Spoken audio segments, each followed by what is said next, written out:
Hello 11th class. इससे पहले वाले वीडियोस में आपके टॉपिक हो चुके हैं discovery of electron, discovery of proton and discovery of neutron. अब इनकी डिस्कवरी के बाद क्वेश्चन उठता है कि अगर एटम में ये पार्टिकल हैं तब ये पार्टिकल की पोजीशन क्या क्या है, ये कहाँ कहाँ पर है। इसके लिए एटॉमिक मॉडल्स दिए गए। तो अब हमको स्टडी करने हैं एटॉमिक मॉडल। सबसे पहले एटॉमिक मॉडल दिया था जे थॉमसन ने। जे थॉमसन के मॉडल को हम वाटरमेलन मॉडल भी बोलते हैं, क्योंकि इन्होंने बिल्कुल एटम की जो एटम को जो इमेजिन किया था बिल्कुल सेम ऐसे किया था जैसे कि एक वाटरमेलन, एक तरबूज होता है। इन्होंने बताया कि जैसे तरबूज है तो तरबूज में दो पार्ट से तरबूज बना है। एक तरबूज का गूदा है, दूसरे तरबूज में बीज है। तो बीज को तो उन्होंने मान लिया इलेक्ट्रॉन, और जो उसका गूदा है उसको प्रोटॉन मान लिया। तो उन्होंने बताया कि एटम में प्रोटॉन और इलेक्ट्रॉन उसी तरह से होते हैं जैसे कि तरबूज में उसका गूदा और उसके गूदे में बीज धंसे हुए होते हैं। हालांकि मॉडल ज़्यादा लंबे टाइम तक नहीं चल पाया, और इसका रीज़न ये था, एक तो एक्चुअली उस समय न्यूट्रॉन की डिस्कवरी तब तक नहीं हुई थी जब तक इन्होंने मॉडल रिप्रेजेंट किया था। बाद में पता लगा कि न्यूट्रॉन्स भी होते हैं, और इसमें और भी कई सारी प्रॉब्लम आई थी जिनको ये सॉल्यूशन नहीं कर पाया था कि पॉजिटिव और नेगेटिव एक ही साथ कैसे रहेंगे। तो इस मॉडल की ज़्यादा इंपॉर्टेंस अब नहीं है। नेक्स्ट मॉडल आपका आता है अर्नेस्ट रदरफोर्ड का मॉडल। अपना मॉडल देने के लिए उन्होंने कुछ एक्सपेरिमेंट किए। उस एक्सपेरिमेंट को हम कहते हैं अल्फा पार्टिकल स्कैटरिंग एक्सपेरिमेंट।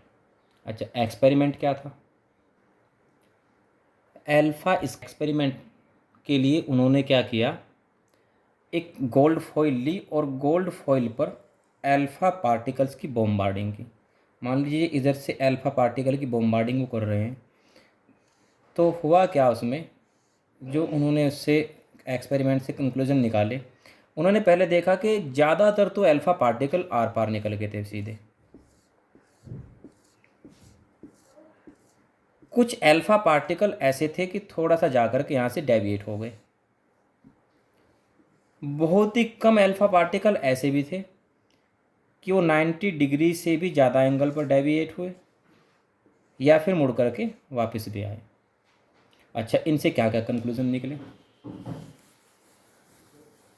पहला कंक्लूजन, क्योंकि ज़्यादातर अल्फा पार्टिकल आर पार निकल गए हैं, इसका मतलब एटम में ज़्यादातर तो स्पेस है। दूसरी चीज़, अल्फा पार्टिकल थोड़े से डेविएट हुए हैं। अल्फा पार्टिकल पर आपको पता होगा ही कि इस पर पॉजिटिव चार्ज होता है। तो पॉजिटिव चार्ज को कौन चीज़ है जो रिपेल कर सकती है? ऑब्वियसली पॉजिटिव चार्ज ही रिपेल करेगा। अच्छा, अब ये इस तरह से डेविएट होने वाले पार्टिकल बहुत थोड़े थे।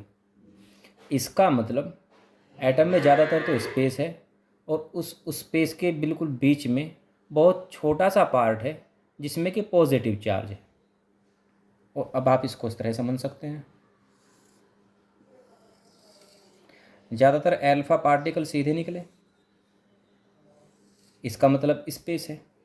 कुछ पार्टिकल जा कर के ऐसे डेविएट हो गए, इसका मतलब अल्फा पार्टिकल जिन पर कि पॉजिटिव चार्ज होता है उसको अगर कोई चीज़ रिपेल कर सकती है तो पॉजिटिव चार्ज ही कर सकता है। मीन्स इसके सेंटर में पॉजिटिव चार्ज है।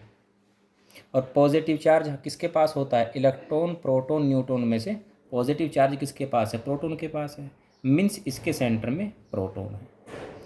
दूसरी चीज़, बहुत ही थोड़े अल्फा पार्टिकल या तो 90 डिग्री से भी ज़्यादा पर डेविएट हुए या फिर टकरा करके वापस आ गए।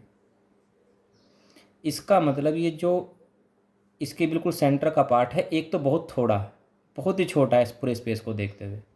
दूसरी चीज़ ये इसमें से निकल कर के आती है कि ये जो पार्टिकल है, जो इसका सेंटर का पार्ट है, उस पार्ट की डेंसिटी बहुत ज़्यादा है। और डेंसिटी इसकी कब ज़्यादा होगी? या तो ये जब तो एक तो प्रोटॉन से बना हो और दूसरा न्यूट्रॉन से बना हो। डेंसिटी ज़्यादा होने का मतलब है कि इस पूरे एटम का जो मास है वो मास यहीं सेंट्रलाइज्ड है। और मास किन किन के पास होता है मैं पहले बता चुका हूँ कि इलेक्ट्रॉन को तो हम जब इनसे कंपेयर करते हैं इलेक्ट्रॉन के मास को हम ज़ीरो मान लेते हैं। प्रोटॉन का न्यूट्रॉन का मास लगभग इक्वल होता है। तो यानी कि मास किसके पास है? प्रोटॉन के और न्यूट्रॉन के पास। यानी कि इसका जो सेंटर वाला पार्ट बना है वो प्रोटॉन और न्यूट्रॉन से मिलकर के बना है। इस सेंटर के पार्ट्स को इन्होंने कहा न्यूक्लियस, और इस तरह से न्यूक्लियस की डिस्कवरी हुई। इसी बेस पे उन्होंने अपना एटॉमिक मॉडल दिया। इनका एटॉमिक मॉडल क्या था इसको बताता हूँ।